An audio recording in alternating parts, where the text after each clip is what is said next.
To teach us how to be suffering, against and impermanent, and quickly realize on earth. Namo tassa bhagavato arahato samma sambuddhassa.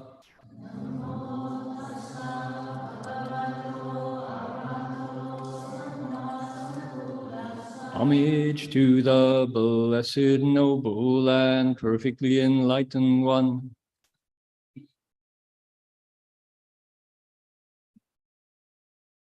Namo sadanto suchedoye olahudi sanmyao samputoshe.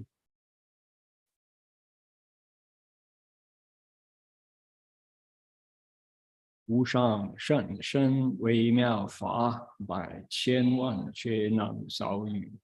Wo jin jian wan de shou shi yuan jie ru lai zhen shi yi. Supreme and wondrous Dharma, subtle and profound, rarely is encountered, even in billions of eons. But now we see and hear it and accept it reverently.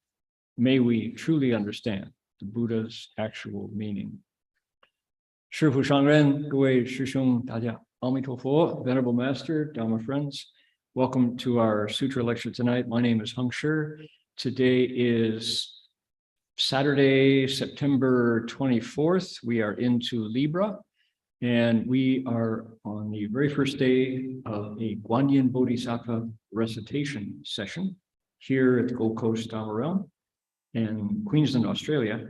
And we have to do one more thing before we get started, which is acknowledge country, in that we are here in Australia.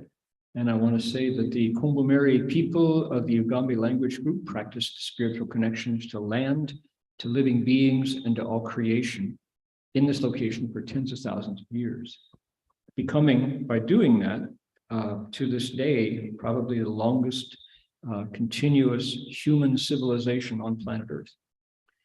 Today, we acknowledge them as traditional custodians of this land. We acknowledge them with gratitude as we share the land today, with sorrow for the costs of that sharing, and with hope that we can move to a place of justice and partnership together. We acknowledge their wisdom and their elders, past, present, and emerging, and acknowledge as well all First Nations peoples whose sovereignty was never ceded. All right, well, welcome. Nice to see you all tonight. Before we get going, I wanted to make the point that while we are here on the Gold Coast, because of the wonders of the internet, we are able to share tonight's lecture with friends all over the world. And our founder, Master Xuanhua, was an early adopter of technology. If it could be used to spread the Dharma, he was into it. So the fact that tonight my voice can be heard, I'm speaking English, and because of the kindness of our volunteers who are translating into Chinese, my voice is being heard in Malaysia.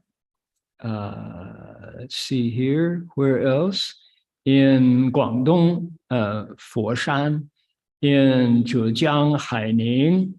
Let's see here, in Guangdong, Shenzhen, in, let's see here, Huainan Shi.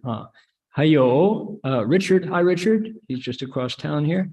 Let's see here, Singapore, and Vietnam, and Hebei, Baoding, and Harbin, and Shaoxing, Shenzhen.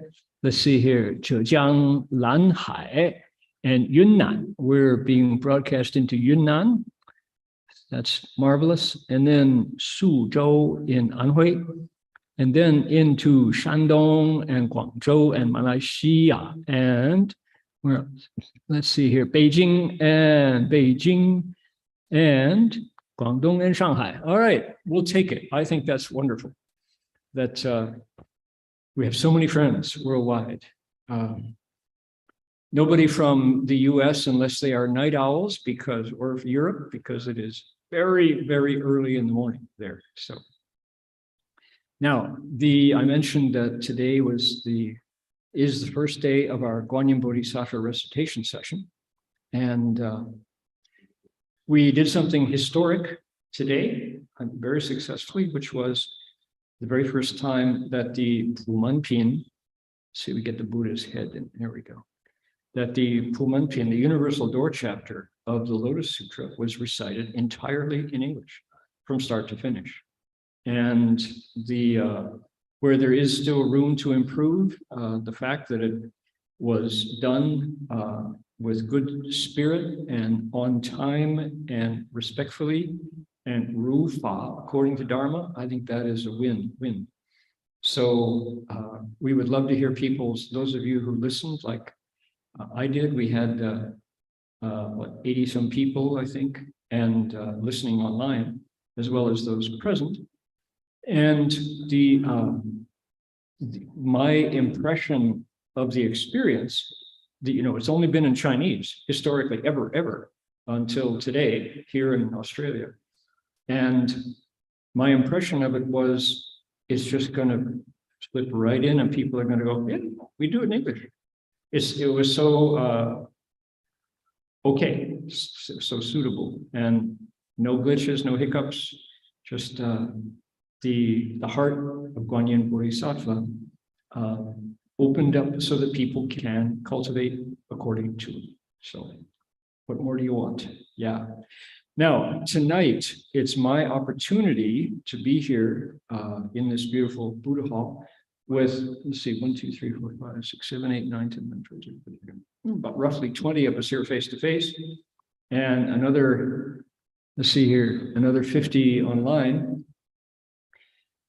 To be able to say words that I hope will enhance the experience of the daily practice.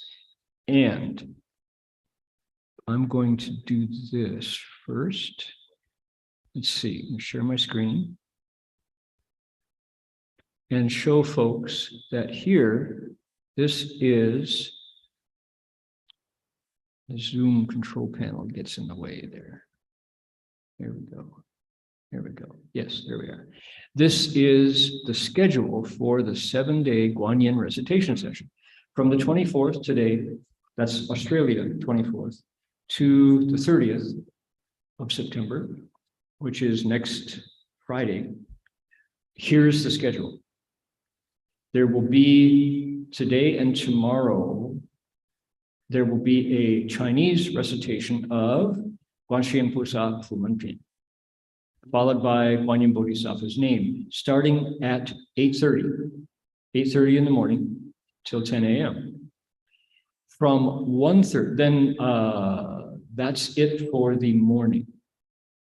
From then on, starting tomorrow, then going Monday, Tuesday, Wednesday, Thursday, Friday, there will be an English language recitation of the Pumenpin from 1:30 to 3:30, 2 hours, followed by Guanyin Bodhisattva's name, followed by a transference.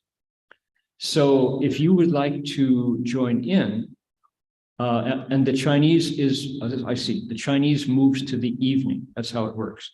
So for 2 days, today and tomorrow, it's morning 8:30. Starting Monday, the Chinese recitation switches over to 7 p.m. to this time slot that we're in right now.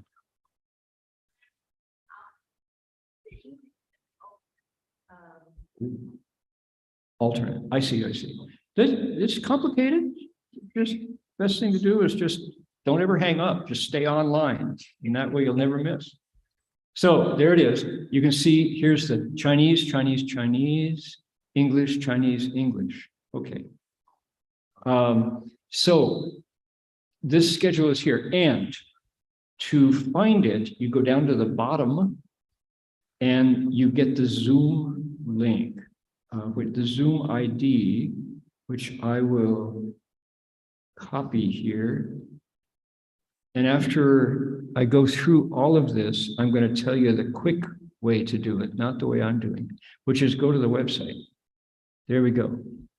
If you're on Zoom, look to your chat box and you'll have the Zoom ID. Meanwhile, the way to be unconfused about all of this is to go to what? Go to gcdr.org.au.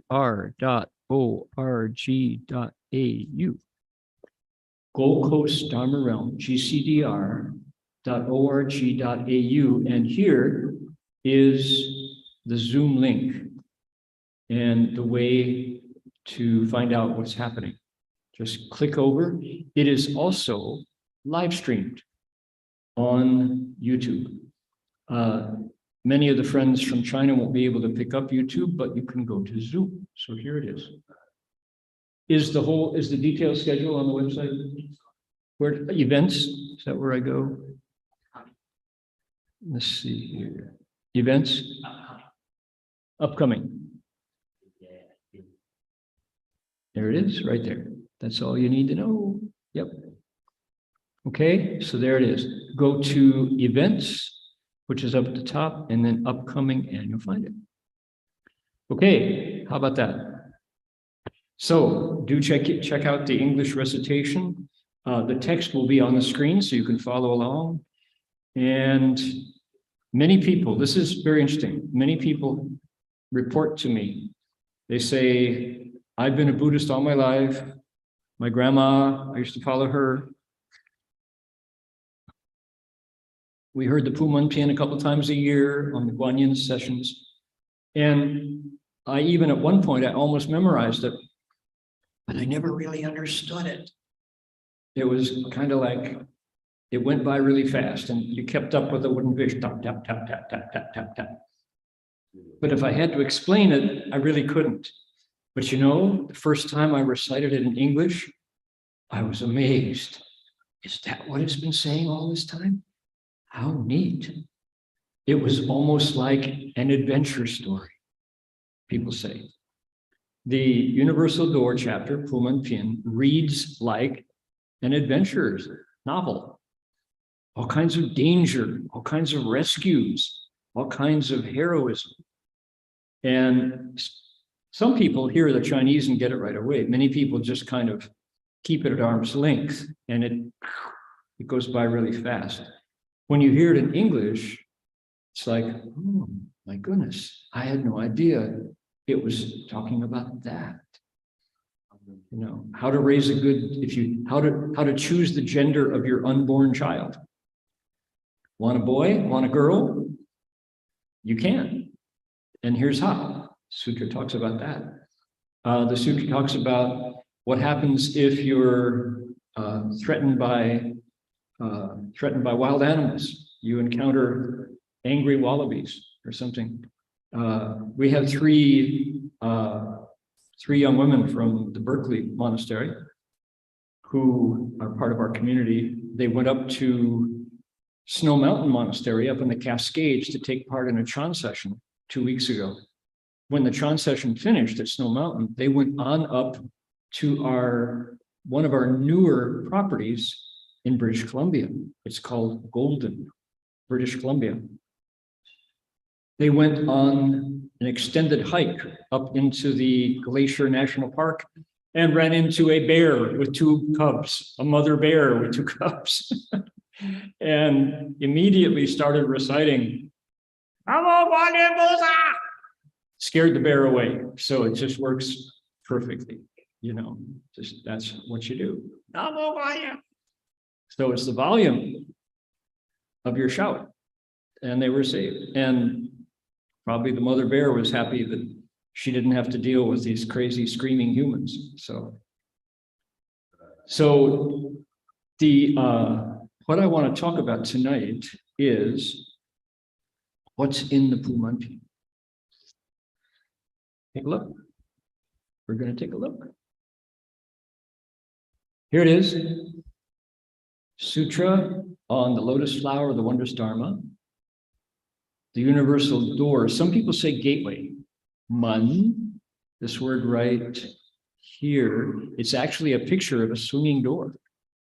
Kind of like, in a, I don't know, what do you call them? Louver doors. If you see a Western movie, and you push into the bar, is that the bar doors are like that. So it's just like that. That's actually a picture of the door. So it's a gateway. You go through it to meet the Dharma. But another translation that would work just fine is method.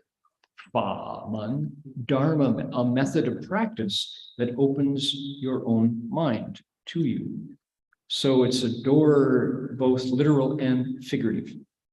So it's a universal door. And again, that points to the mind. You go through it and discover the universe that is the mind. Niche wei xin zai. This is from the Lotus Sutra, it's chapter 25. And here's the Buddha. And here's Guanyin Bodhisattva. This is the Guanyin at the city of 10,000 Buddhas. 1,000 hands and 1,000 eyes. Here's the Guanyin Bodhisattva at the Berkeley Buddhist Monastery, made of stained glass. And two of the members of the community here actually were married in the room under Guanyin Bodhi. Interesting. Never mind. So we began with the incense praise. We praised the Buddha. We did the verse for opening the sutra. And then the sutra starts right here. And I'm just going to go through and mention all of the methods of practice that pop up in the Pumanpian. Now, here we go. I wasn't sharing my screen. Before I go there, I'm going to say, if you have been practicing in a Buddhist tradition other than the Mahayana, now sharing screen, thank you, okay. If you've been practicing in a tradition, let's say the Theravada tradition, or maybe the parts of the Tibetan Mahayana, you may not have encountered Guanyin Bodhisattva. This might be all new information, and you wouldn't quite know who is he talking about.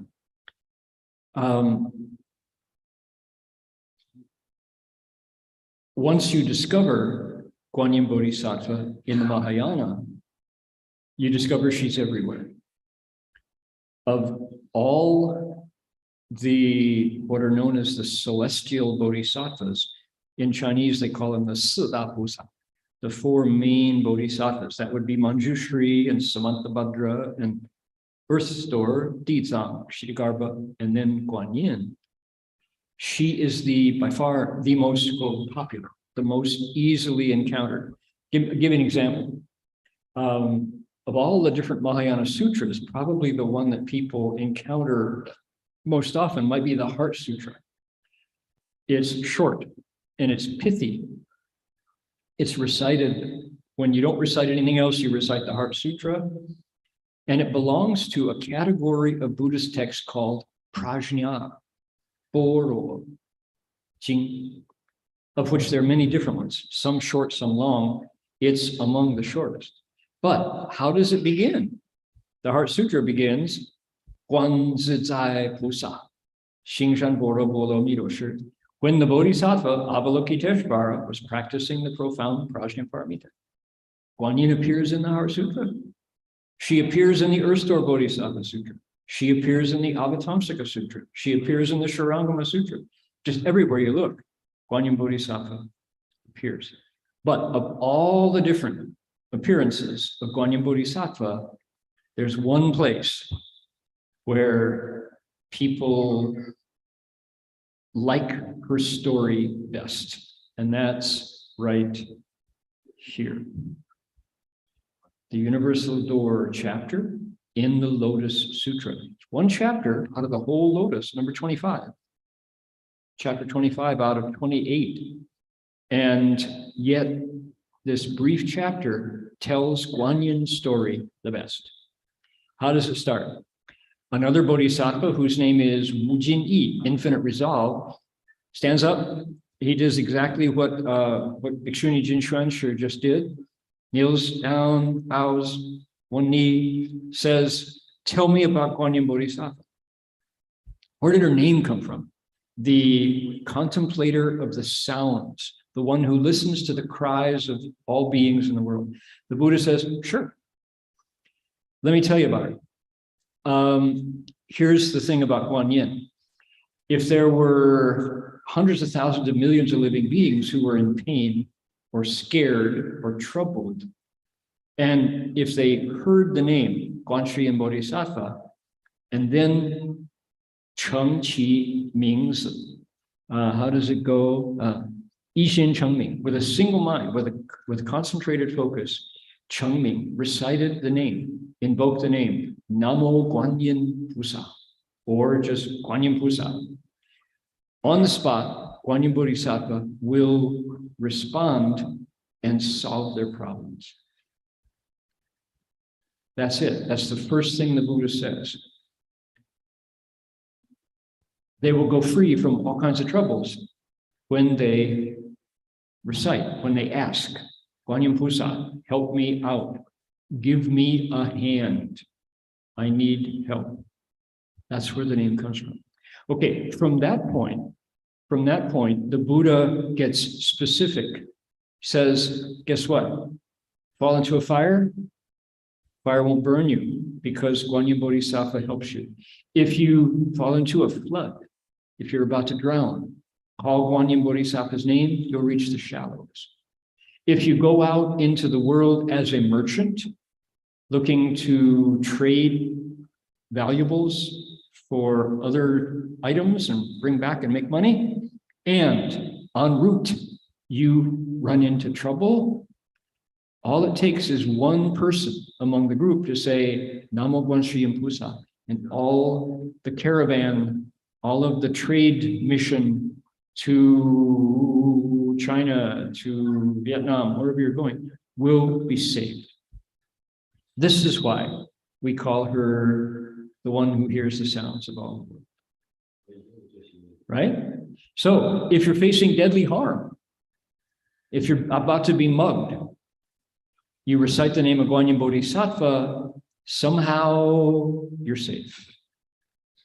If there are demons, bad energies, if there's a bad vibe, you're in the wrong part of town, your car breaks down in a place where at night nobody goes, including the police, you recite the name of Guanyin Bodhisattva and the demons can't see you, those evil folks.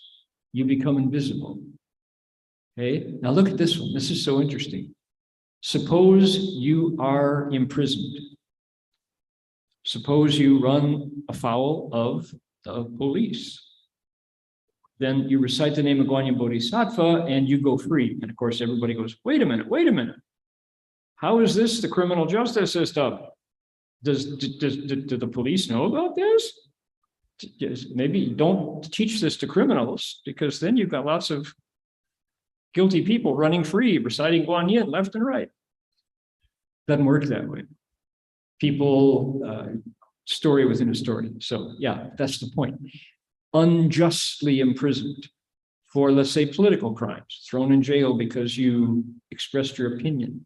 Recite the name of Guanyin and go free. 15 years to oppose the military police action, is that what it's called in Russia? So here, Suppose, again, you're on a caravan, a trade route, enterprise, you're with camels and horses, and you're carrying your goods, and you're surrounded by bandits. It just takes one person to say, don't be afraid. Recite the name of Guanyin Bodhisattva, you will get courage. She bestows courage. And so the traders hear that and they all say, Namo Guan Shi Yin Bodhisattva, and they go free. They make it to their destination without any loss. The Buddha says, yeah, how about that? That's what Guanyin Bodhisattva does. That's where her name comes from. So didn't I tell you it reads like an adventure novel? Buddha Sutra, Buddha's teaching Dharma, but he says all these 7 kinds of disasters are about to hit you, and you recite the name of Guanyin Bodhisattva. Doesn't hit you, you're safe. Okay, that's the first part. What else? If you got a lot of greed, you recite Guanyin Bodhisattva's name, it says, Chang Nian Gong Jing. You always stay mindful and you respect Guanyin, your greed will subside. If you have a lot of anger, you just have lots of anger issues and you can't quite get a handle on your temper. If you are mindful of Guanyin and respect her, your temper will find a way to be patient instead. If you are dull and foolish and you can't figure things out for yourself, Changni and Gongjing, keep in mind and respect Guanyin Bodhisattva. Stupidity just vanishes like snow in June. I'm in Australia, June is cold, so snow in December. Right? All right, infinite resolve. The Bodhisattva who hears the sounds of the world confers abundant benefits like these, so keep her in your heart and hold her name in mind. All right, check it out. Women who want sons bow to and make offerings to Guanyin. They give birth to sons who are happy, virtuous, and wise. If instead you want a daughter, which is completely gender neutral, I really like that. Suppose you want a daughter, you can bear gifted daughters, deep-rooted, wholesome characters, beloved and respected by all, if you bow to Guanyin and make offerings. Infinite resolve, says the Buddha, Guanyin does these things. That's why we pay so much attention to her. Anybody who worships and makes offerings to Guanyin will never take a loss. So hold her name in mind. Okay. The next section says, suppose you made a lot of offerings to other bodhisattvas, great quantity. What do you think? Would you get a lot of merit for that? Infinite resolve says, yes, you would, a lot, by making offerings to all those bodhisattvas. The Buddha says, by contrast, by comparison, if you hold the name of Guanyin Bodhisattva, bow and make an offering one time, you get exactly the same. One bodhisattva versus all those bodhisattvas for a long time. So that's the benefits you get from Guanyin Bodhisattva. So next, so the scene shifts. If this were a movie, it would be you'd see a new camera angle.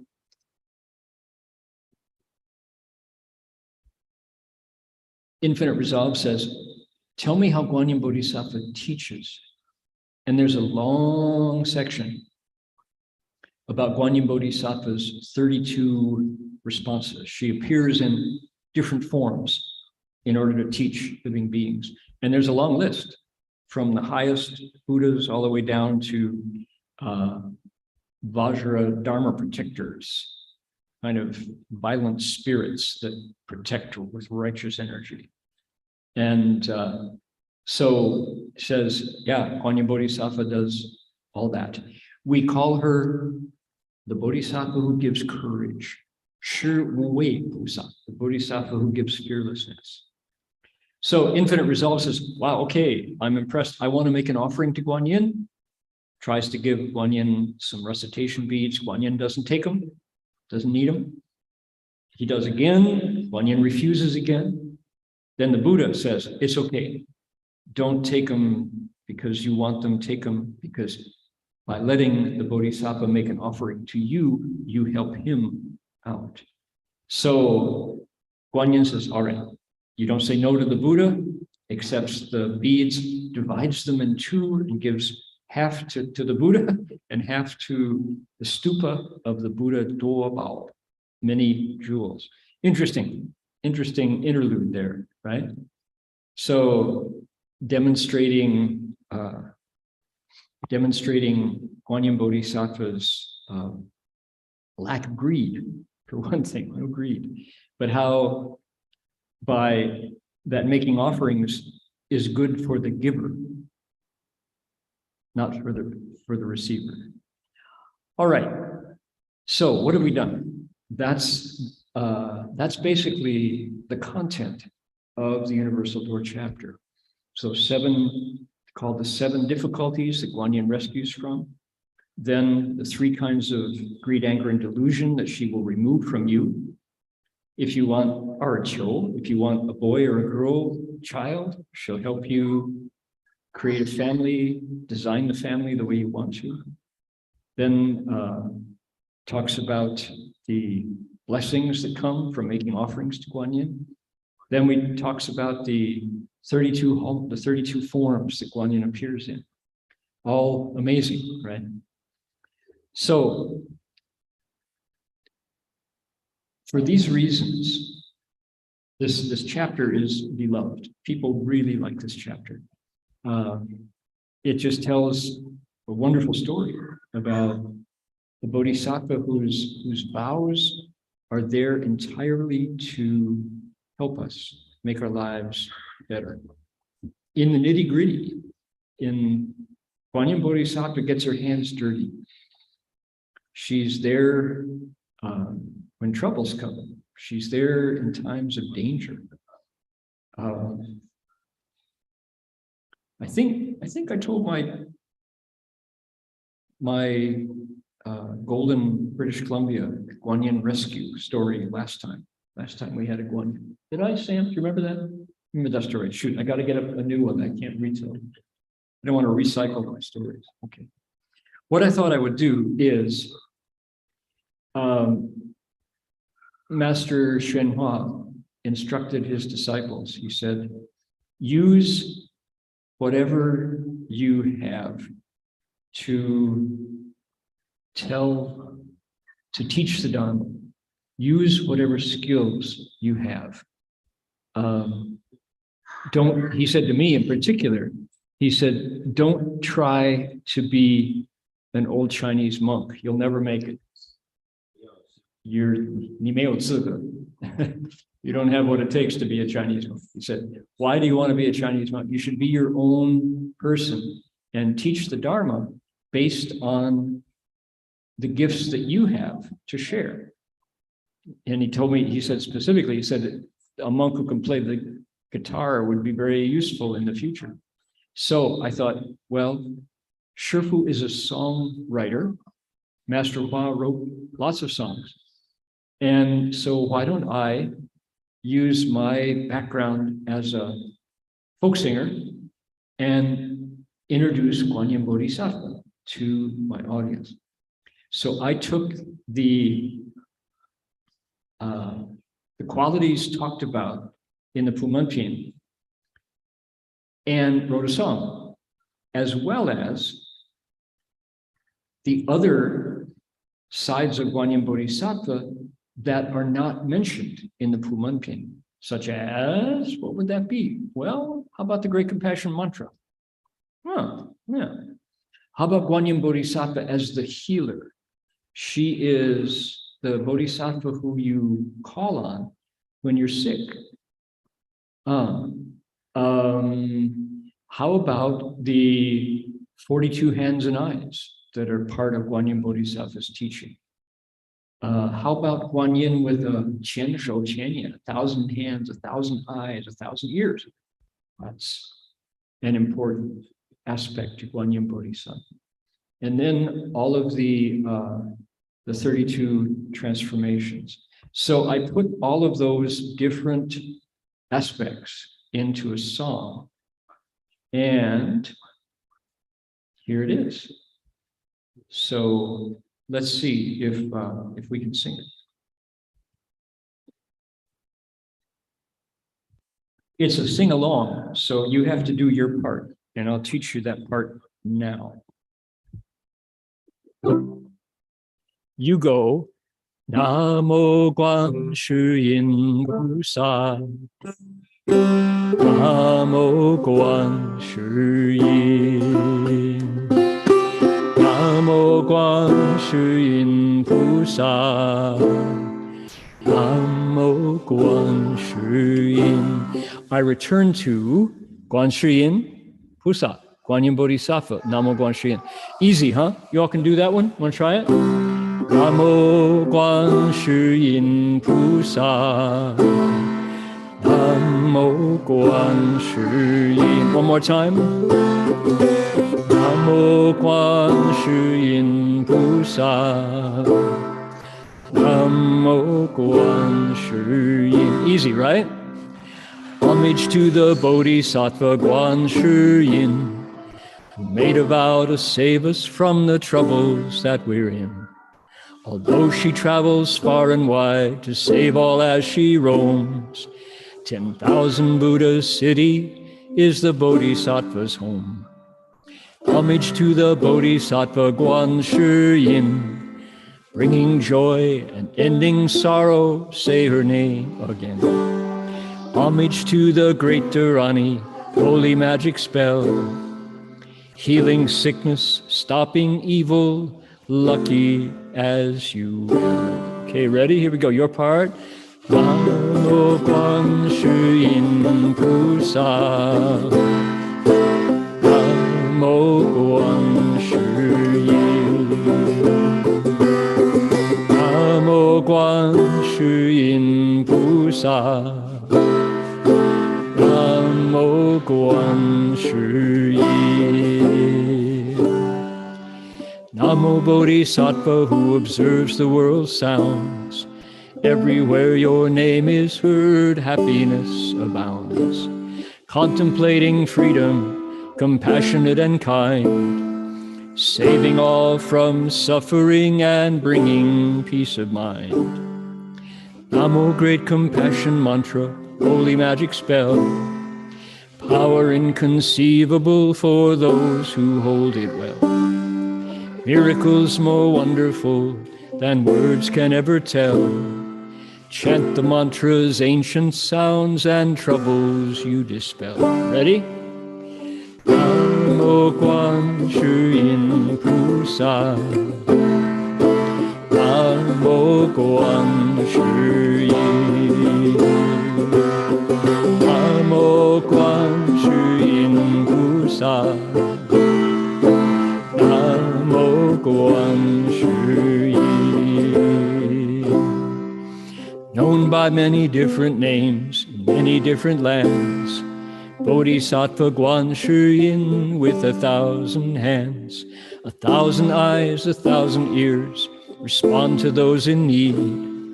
Recite the name of GuanYin, from troubles you'll be freed. In Transformations 32, she reveals her light, manifesting different bodies when the time is right. Now appearing as a beggar, solving someone's plight.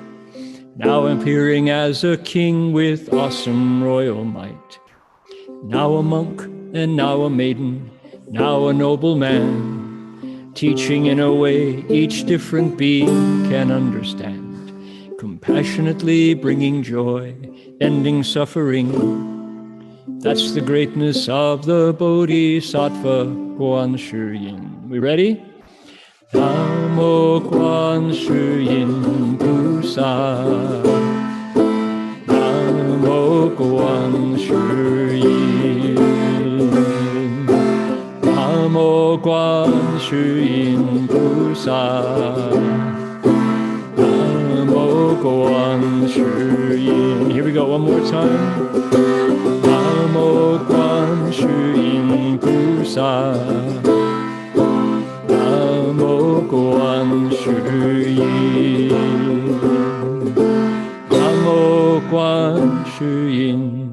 萨，南无观世音。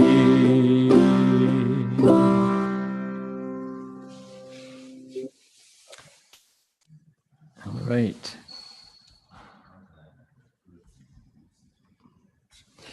Now, see here. Okay. Okay.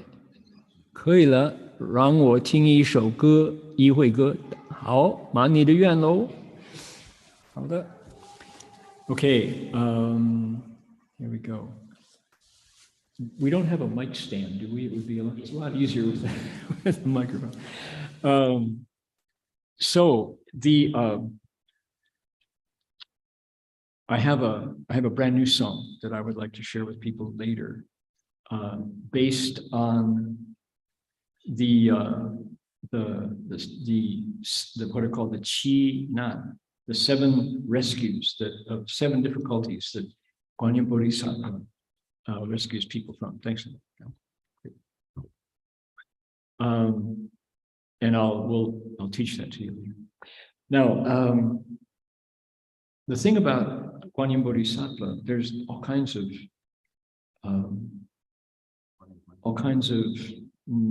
miracle stories that have been happening for hundreds and hundreds and hundreds of years. So many that there are books full of them. And the most well-known was a book, what is it? Nanhai Guanyin Lingan Bushi, something like that. Let's see, Nanhai Guanyin Lingyan Lu, maybe that's the name of it. By a monk whose name was Zhu Yun. He was a Taiwanese monk who passed away in the end of the 20th century. And he went to Putoshan off of the South China Sea, off the coast of Ningbo there. And he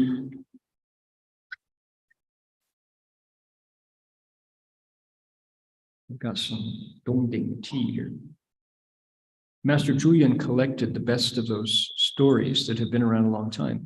And there were some really famous stories from all the centuries, but many of them happened during the Republican era during the 20th century in China.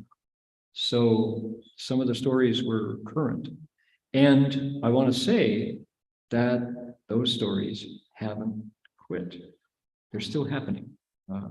People are still having wonderful linga responses to exactly what the Pumen Pin talks about. And the interesting part is you don't have to be a Buddhist. It's not that Guanyin Bodhisattva is partial to Buddhists or to people who, have a special hairstyle or wear a special clothing. It's that if you recite the name of Guanyin Bodhisattva, she will pick up her cell phone. She gets the call.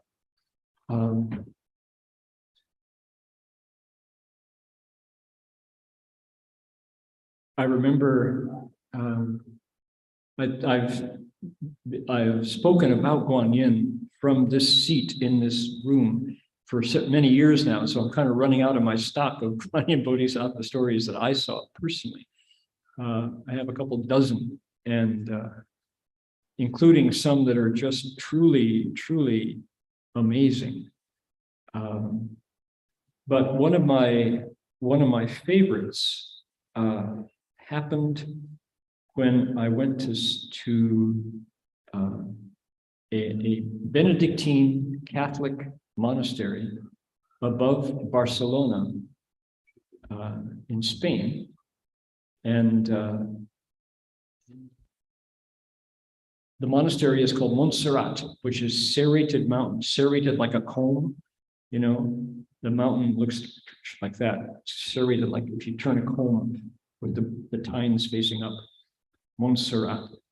And that monastery is home to what is called the Black Madonna. The Black Madonna is a wooden sculpture that over the years has turned black. It weathered and aged and it turned black. And it's maybe half life size. And I heard about it, and it's the Catholics call it the HBV, the Holy Blessed Virgin. The popular name is Mother Mary, right? Mother Mary comes to me, speaking words of wisdom, let it be. That Mother Mary. She's also known as the Blessed Virgin, the Holy Blessed Virgin, and definitely a Catholic saint. Yet, when I came face to face with the Black Madonna statue in Montserrat Monastery, I saw Guanyin Bodhisattva. And often, now I'm going to actually prove it to you. I'm going to let you see for yourselves.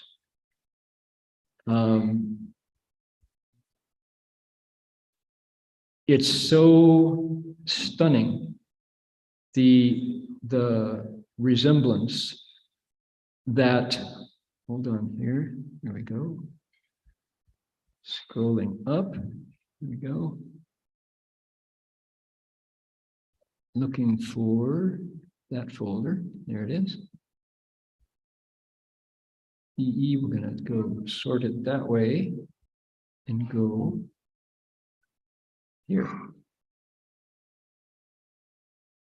We're looking for the G's, excuse me, here we go, right there. That's the one. So stunning. The clarity, the obvious connection that this was Guanyin Bodhisattva. Just, I won't have to sell it. I'll just let you look. Ready?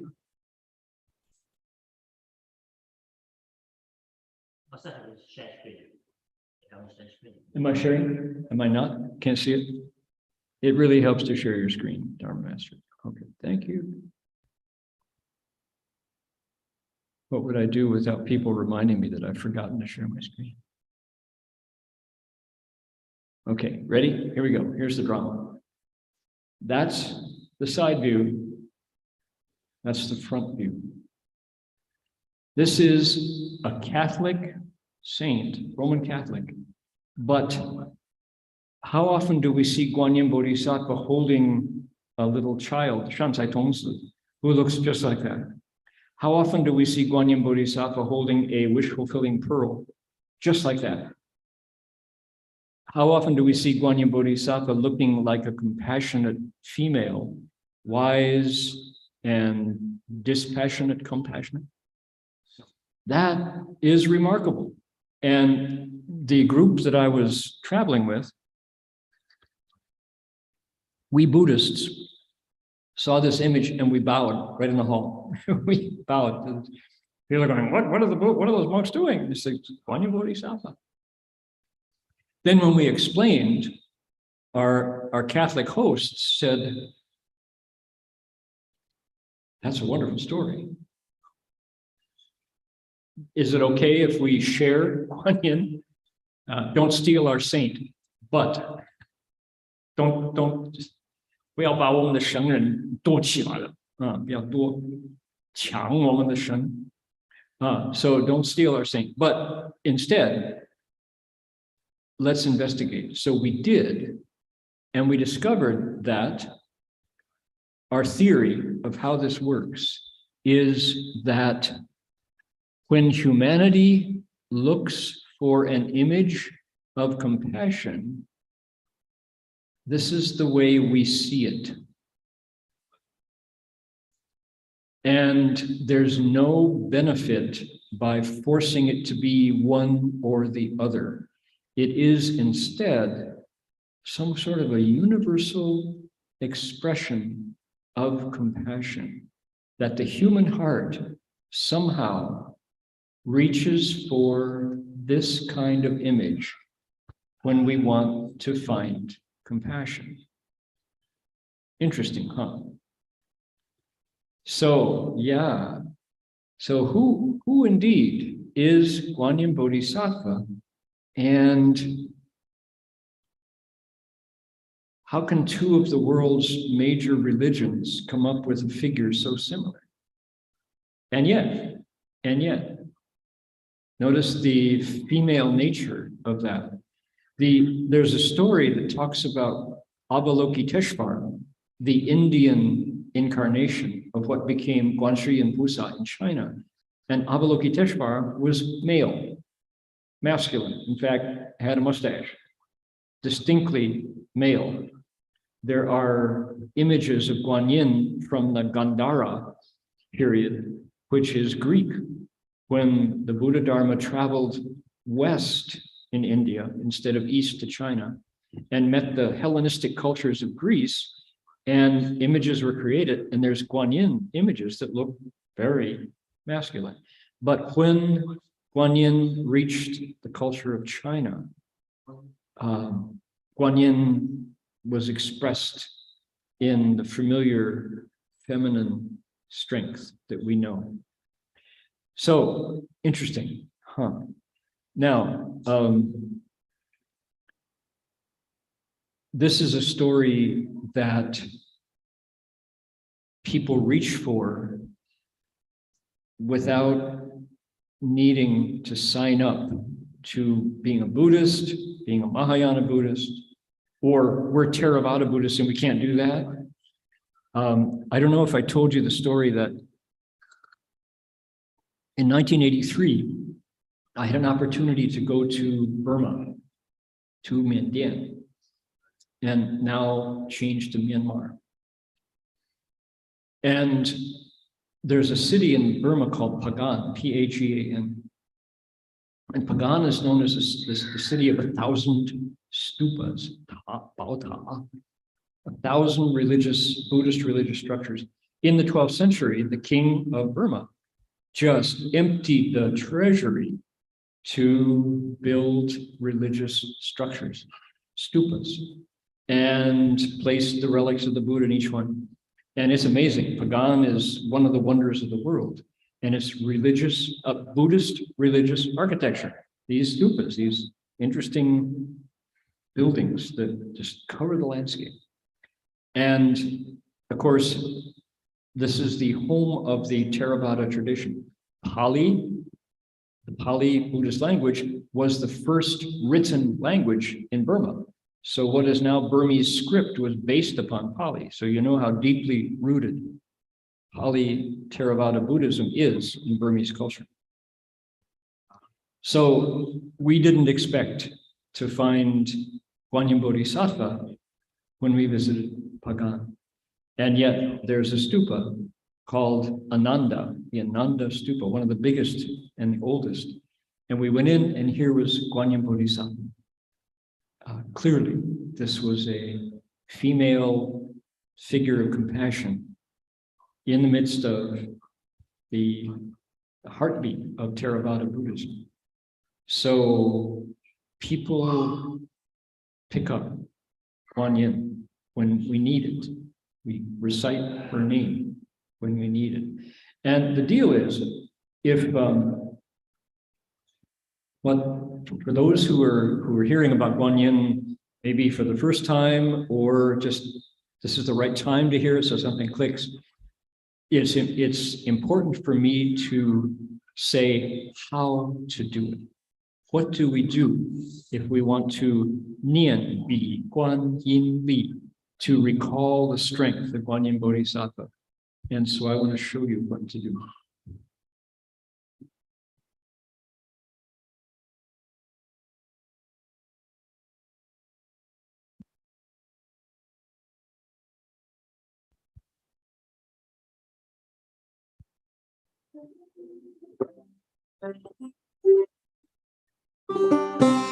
What you do is you tune in to tomorrow at 1:30. Tomorrow is English, yes? Tune in and listen to the English language recitation of the Pumanpin, because during the ceremony, you recite the Great Compassion Mantra, you recite Guanyin's name, of course, you recite the sutra. So at the end of the sutra and the mantra, we recite Guanyin Bodhisattva's name. And this is the fundamental door, the gateway through which we contact Guanyin Bodhisattva. And it's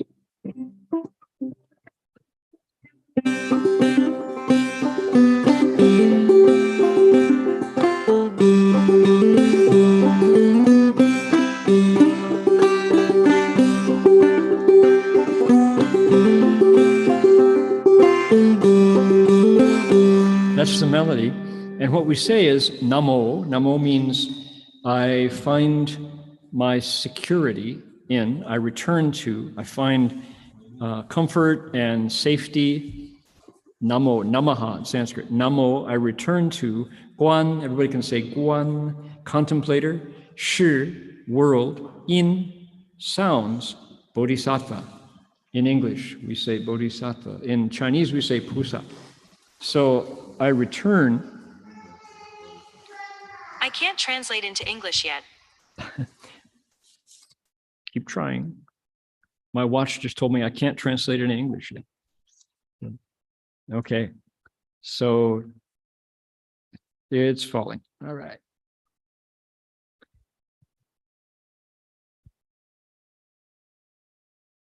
There we go.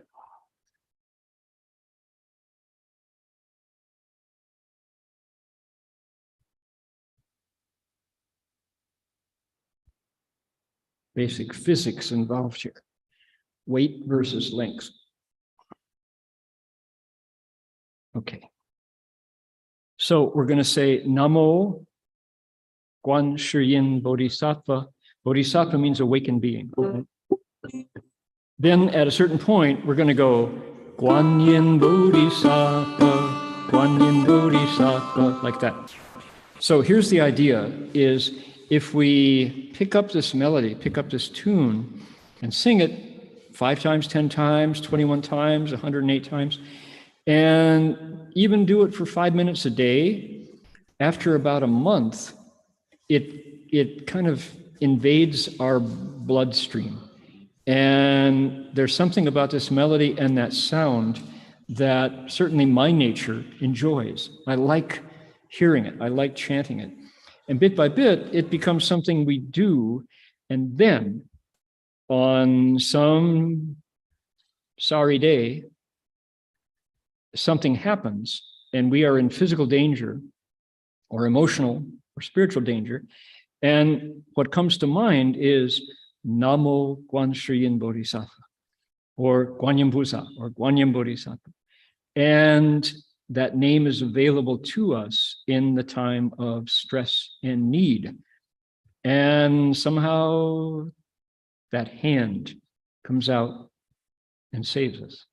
That's how it works. So we start by trying it out. Here we go.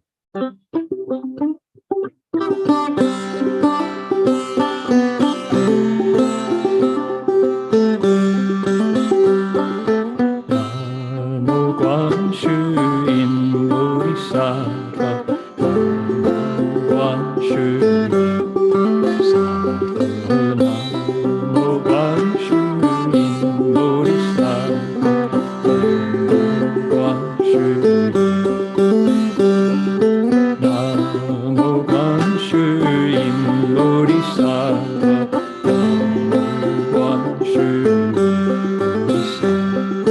Namo Guan Shiyin Bodhisattva.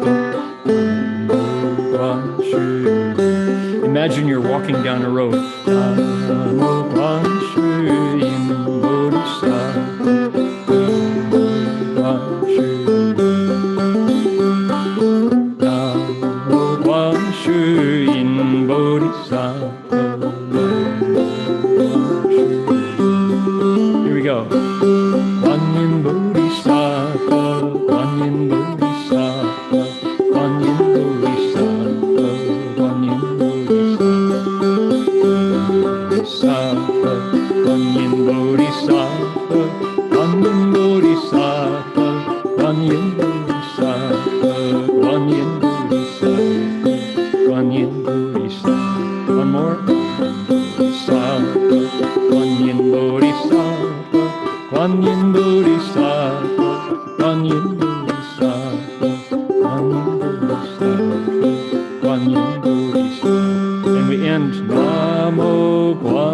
shi yin pu sa.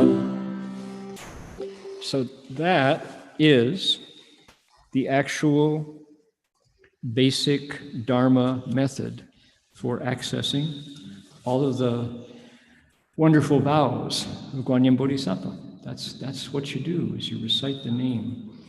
And if you wait until it's too late and trouble has arrived before you try to remember, Namo, what was it? Oh, crunch. Ouch.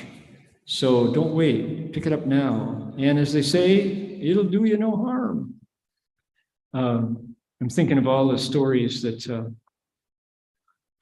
I have of Guanyin Bodhisattva that I've told right here in this room about the architect who was curator of the Shanghai Museum of Art, in charge of the Buddhist collection, and during the Cultural Revolution got thrown in jail. And at the time, religion was verboten, taboo. You couldn't recite, couldn't have any, even to the point of recitation beads would get you a beating or worse. But this curator, who was thrown in jail because he was an intellectual and therefore suspect, because he was used to being the head administrator in the jail, the Red Guards gave him the job of watching over the other prisoners. So they gave him keys. And the keys were on a keychain, and the keychain had that ball and stick, little metal, skinny metal link that you snapped in. And he said, because the keychain was round, by day it was a keychain, by night, alone in his cell, it was his recitation beads. So he recited Guanyin on recitation beads all night long. And he wasn't allowed recitation beads, but he had his keychain, so he used that. And he said, got him through. It was enough. And then the story continues. His own personal collection of 300 Buddha images that he had curated, and the great pains collected here and there and here and there over the years. Those images that had disappeared when he was thrown in jail, he came back to, one day they just spit him out. They just kicked him out of, it was over. The decade of terror was over. And he was free on the street, so he walked back to the museum. And as he came in, went to the administrator's wing, one of his old employees was there first and said, "Oh, Mr. Hu, you're back, you're back, you're back." And they just hugged each other and cried because they thought that they had survived, they hadn't died. And the old gentleman said, "Yeah," he said, "I haven't been home. I know my house was turned into some sort of a meeting room." And he said, "So I haven't even thought about my Buddha images." And the employee says, "Your 300 images?" He said, "They're in a closet in the back. They're all safe. They're all there." So that's, that bit about if you recite the name, the stocks and shackles will fall aside and you'll go free. Maybe it doesn't happen immediately, but it does happen if you are sincere. Those kind of stories, you got those, and stories of the story that I won't tell is being on the Trans-Canada Highway, and the car ran into black ice in the winter and spun out of control, the van, and climbed the bank and crashed on the side. And just 15 minutes earlier, as we crossed out of Alberta into British Columbia, there was a sign that said, "Click it or ticket. If you don't click your seatbelt, we'll give you a ticket." And I had forgotten indeed to click my seatbelt. So I thought, "Oh, thanks for the sign." Clicked my seatbelt, and the van crashed on its side. And the Royal Canadian Mounted Police, found us in the middle of the road. He was going, oh, it's cold. It's cold. You guys cold? He said, when the Maoris say it's cold, you know it's cold. And so he said, you look fine, you know, and I had a broken rib, but otherwise I was fine. I was cranked up, the van had landed on its side. It was a big panel van. And so I was up in the air, and now was the time to undo my seatbelt. So I undid my seatbelt and landed right on the steering wheel. My ribs broke. But as the car was climbing the bank, I was reciting Namo Guanyin Bodhisattvs, and time slowed down. It really, that thing they talk about really happened. You know, it was like in slow motion. And because I was in the habit of reciting Guanyin, I recited Namo Guanyin Bodhisattvs. And when I finally reported the accident to Master Hua, he said, you know, he said,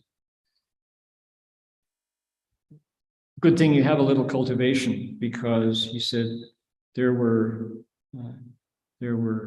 energies in the mountains there that were trying to get at me through you. So he said, because he said big disasters become little, little ones disappear. So he said, good thing you could recite, so you only got a broken rib. So I have I got another story. I don't think I told this one. This is maybe a new one. So traveling that same in 1983, traveling in India, went to visit Calcutta, and some Chinese lay friends at the Mahabodhi Society said, oh, monks from City of 10,000 Buddhas. They said, oh, good. You know, they said, there is a brand new Chinese Buddhist temple being built out of town. And we want to take you out there. And as this one lay woman was saying that, the Chinese lay man who was making the offering shook his head and said, no, I don't think you should. Pulled her over and said, you know, we're like, what? What's going on? So there seemed to be some sort of conflict there. So after lunch, they came to the rooms and said, we really would like you to go out there. Can you come with us? And there were 5 of us. And I guess so. We didn't have any other program. So 5 of us got into this minivan and traveled out through the city streets of Calcutta. And the road got worse and worse as we left the city out in the suburbs. We went through an area that was the tanning part, where hides were tanned. And, you know, you think about India, no killing of cows. Well, it's not entirely true. There are slaughterhouses, and the animals are killed not by Hindus who revere cows, but by other faiths. And so we went through this. The smell was just awful, where animals are killed and their hides are stripped off and then prepared. The process of tanning hides is really smelly. So we went through that part of town. And then we had to go through villages, and the villages, we could see the roads were really, really poor. And some Chinese monk had built a monastery way out of Calcutta, maybe 30 miles. And so we went all that way out. We went through a gate, and my goodness, the barbed wire and the gate, the fence was 10 feet tall, and there was barbed wire and broken glass and armed guards. With, wow, what is this? They said, well, you need to understand, this is what is necessary. The people here are very poor. So, okay. So we went in, and here was one Chinese Buddhist monk and a you could recognize it was in the Chinese Buddhist style of a monastery, but there was nobody there, just a monk and a couple lay people. And the monk had heard that there were American Buddhists who had come to visit. And in his mind, that meant we were going to make a big offering. Buddhists from America must be rich. And so we said, excuse me, we're 5 bhikshus traveling around. We were going through Asia. We left Burma, going to India. And he said, we can chant for you. We don't have any money. We have vows, we actually don't have a lot of money. And as soon as he took a look at us and saw who we were, suddenly the light went out. He wasn't interested in us. And he just said, okay, well, here's lunch and we'll see you again, And the lay people started to fight among themselves. We told you shouldn't bring them out here. Well, we just started trying. So it's like, what is going on? So we noticed as we were about to leave that there were heads peeking up over the wall through the barbed wire with the glass on the top of the wall. They had somehow climbed up because we had been spotted by the locals. And we were very interesting looking somehow. We were, they hadn't seen Caucasian Buddhists in robes. So we got back in the car, back in the van, and the sun it's now sunset, and it's almost dark, and we're driving out.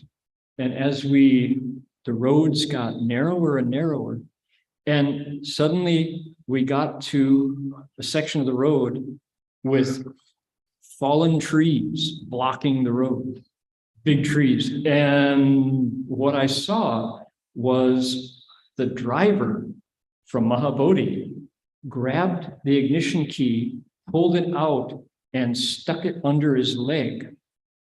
And we're looking around, what's going on? And the door of the van bursts open, and 8 men charge onto the bus. One was holding a hoe, a sharpened hoe, over his head. Another had a long knife. Another one had a brick. And another one had a board with a nail in it. And we were being robbed. And one of the monks, his name was Heng, he's now Mr. Kellerman, Roger Kellerman, started to scream. He started screaming. And the rich Chinese, the fat Chinese layman who had taken us out there under false pretenses, he had rings on his fingers. And the guy with the knife, the villager with the knife, grabbed his hand and pointed to the rings. And the layman pulled his hand back, and the robber put his hand on the seat and raised the knife up. He was going to chop his finger off to take the rings off. And so the layman pulls the rings off. And the only thing I had in my possession that was of value was my watch. It was my father's watch, and I wore. And I took my watch and I put it down beside the seat and the wall of the van. So we didn't have anything. We're poor monks, And so they grabbed all our backpacks. And in the layman, we had one layman, Peter Schmitz, and in his backpack was a camera and passports. And they took our passports and a camera. And the monk Heng Zhao was shouting, "Guanyin," and the robbers got off the bus and ran. And the whole thing happened in less than 60 seconds. They were on and off. And so we sat there for a minute and kind of collected our wits, pulled the tree off the road. And the bus driver from Mahabodhi took the key, and he said, the fact that we can drive away is because I hid the key. Otherwise, they would have taken the car. So started about, and we drove to a local police station. And the police officer, the chief, drove a big Harley Davidson. And he came riding up looking kind of like Sylvester Stallone. He had long mustaches. And he said, oh my goodness. He says, now you have a very bad impression of India, isn't it? He said. And so he took all the information and he said, you must understand. He said, these people who perpetrated this crime are so poor. He said, they have nothing. They eat the dirt, literally. They have no food. And they can't provide for themselves. And so when they see you, they think this is their chance. He said, we will try our best. And so we said, could we make a phone call? And he said, yes. We paid for a call to America. And Master Hua picked up on the first ring a gold mountain and said, tell me what happened. And so in Chinese, I was explaining what happened. And he said, who recited? And Heng Zhao, Roger Kellerman says, I recited Shirku. He said, you saved everyone. He said, one person reciting was enough. He said, I knew what happened. I watched it. And he looked at Heng Chao, my companion, Marty, and he said, he said, this was your time to die. And Marty said, I know. Marty was just like a ghost. He was so pale. He said, as the robbers were jumping on, he said, I had this vision of this. I think this is my end, And Sherpa said, yeah. He said, but luckily I have a little bit of cultivation. I don't want my disciple to go see King Yama so soon, he said. So we, 3 days later, we were still at Mahabodhi in Calcutta, and the word came that we should go back to the police station because they had something for us. And so we found another driver and drove back to the police station through the tanning area of Calcutta. And we came in and here was the police chief. And he said, oh, very good, very good. He said, here. And he handed us our passports and they were waterlogged. They'd all fallen into a ditch and the ink had all run, but he found them. And he said, I want you to meet Captain Gupta. Captain Gupta came out. Captain Gupta was about 6'4", and he had muscles on his muscles. And the police chief says, after we caught them, Captain Gupta gave them a ruddy good beating. He said, they're very sorry that they did that. He said, they have been beaten to within an inch of their lives. He said, I'm happy to tell you that. And so we're going, we don't want to beat them. We're monks. So they got a ruddy good beating, and they were very sorry. So, did I tell that story, Sam? Have you heard that one before? No, that's the first time. Okay, good. So that's one more of my story stash.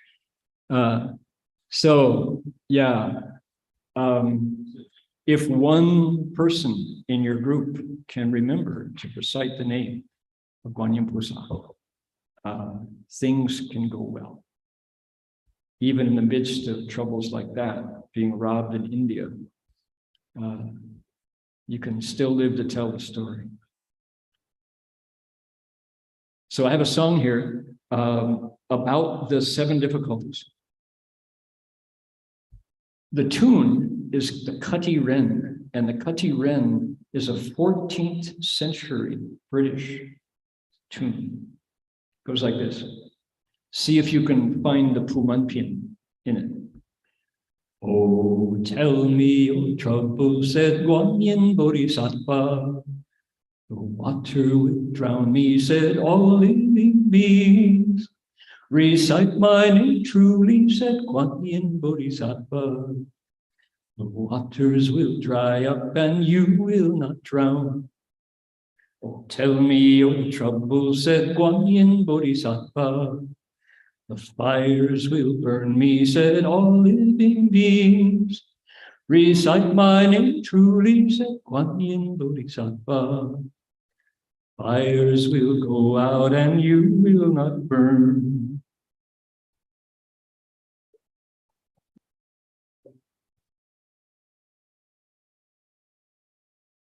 Tell me your trouble, said Guanyin Bodhisattva. Bandits surround me, said all living beings.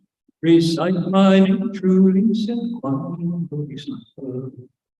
Their weapons will shatter, you'll meet with no harm. Tell me your trouble, said Guanyin Bodhisattva. Animals will eat me, said all living beings. Recite my name truly, said Guanyin Bodhisattva. Animals will run away and you will survive. Tell me your trouble, said Guanyin Bodhisattva. Police will arrest me, said all living beings. Recite my name truly, said Guanyin Bodhisattva. Law will release you and you will go free. Tell me your trouble, said Guanyin Bodhisattva. Demons pursue me, said all living beings. Recite my name truly, said Guanyin Bodhisattva. Eyes will not see you and you will get away. Tell me your trouble, said Guanyin Bodhisattva. I have no troubles and worries today. Invoke my name truly for those sunk in suffering. Cultivate virtue and give it away. What does it mean to recite your name truly? It means to recite with no wish to succeed. No fear of failure, no self and no others. Spread of compassion for all living beings. Like that. So we, however, it makes sense to you. Guanyin Bodhisattva can understand your language, can understand if you recite Namo Quan Tiem Bo Da in Vietnamese, if you say Guanyin in Cantonese, if you say Kanzeom Bosatsu in Japanese, if you say the awakened being who hears the cries of the world in English, no matter how you say it, Guanyin Bodhisattva will catch the drift. And with sincerity, the hand will be there to help you through. Indeed. Alrighty, we have come to the time people need to get some rest so they can be fresh for tomorrow's Humanpin session. We will be back at 12:30 Australian Eastern Time to explain tomorrow the Abhitamsaka Sutra, the 20th chapter. We're explaining a chapter called Yemo Gongdian Ji Zanpi, the praises in the palace of the Suyama heaven. It's really a fun chapter because Bodhisattvs are praising the Buddha. And they, wow, the things they say are just unexpected. You know, it's very interesting how they, the variety of things they say in the process of praising the Buddha. And you realize, wow, Buddhism is really has a devotional strain. They talk about Christianity being a praise tradition, but indeed, Buddhism is too. So that will be happening tomorrow at 12:30 on this same channel. Yep. And you can watch it here on Zoom. You can watch it, it's live streamed on YouTube. It will be translated into Chinese and into Vietnamese. If you are in Taiwan, it is 10:30 a.m. If you're in China, Singapore, Hong Kong, Malaysia, it is 10:30 a.m. Here in Australia, it's 12:30. Back in California, it's 7:30 p.m. Saturday night. So that will be happening tomorrow. Don't, as they say, don't miss it if you can. Okay. I want to remind you to go to gcdr.org.au for the details of the Humanpin recitation and the Guanyin session here at the Gold Coast Dharma Realm. Last thing we're going to do is use the Mahayana tradition's power tool for counteracting the virus.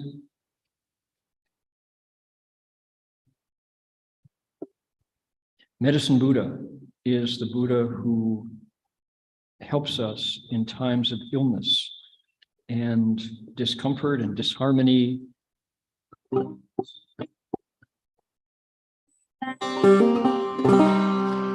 So we can recite her mantra. It's in Sanskrit. Read along. It's quite easy to read, and Westerners have no trouble with these Sanskrit syllables.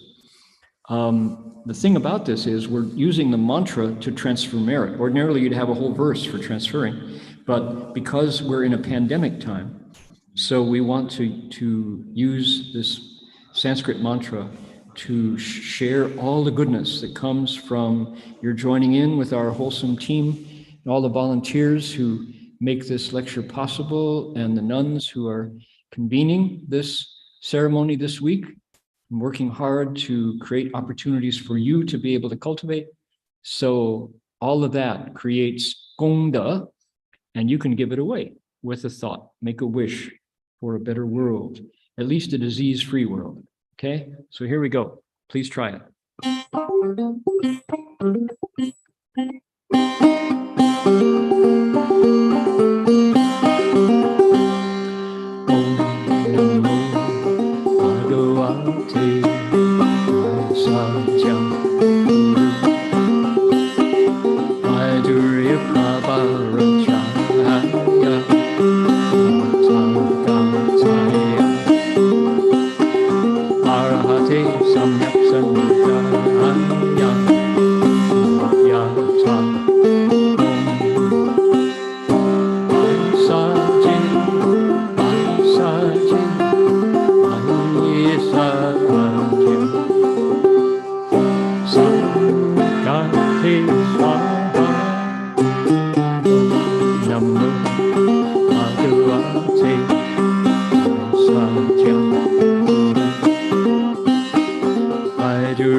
One more time.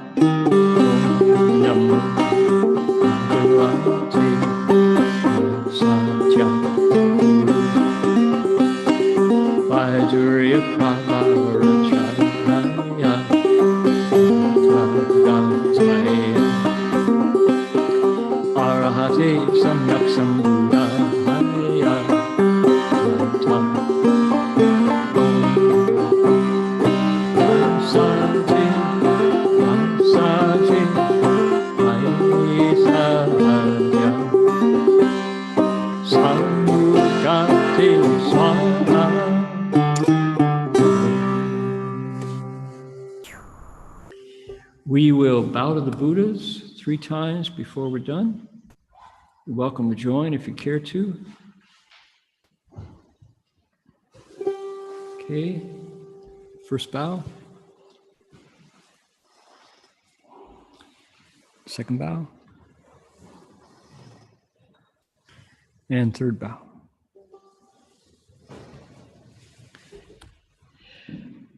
Bow in respect to the Venerable Master.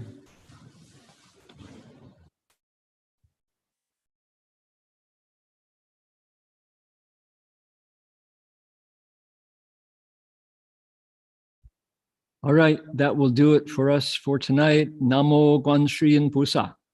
See you all again. Amitofo.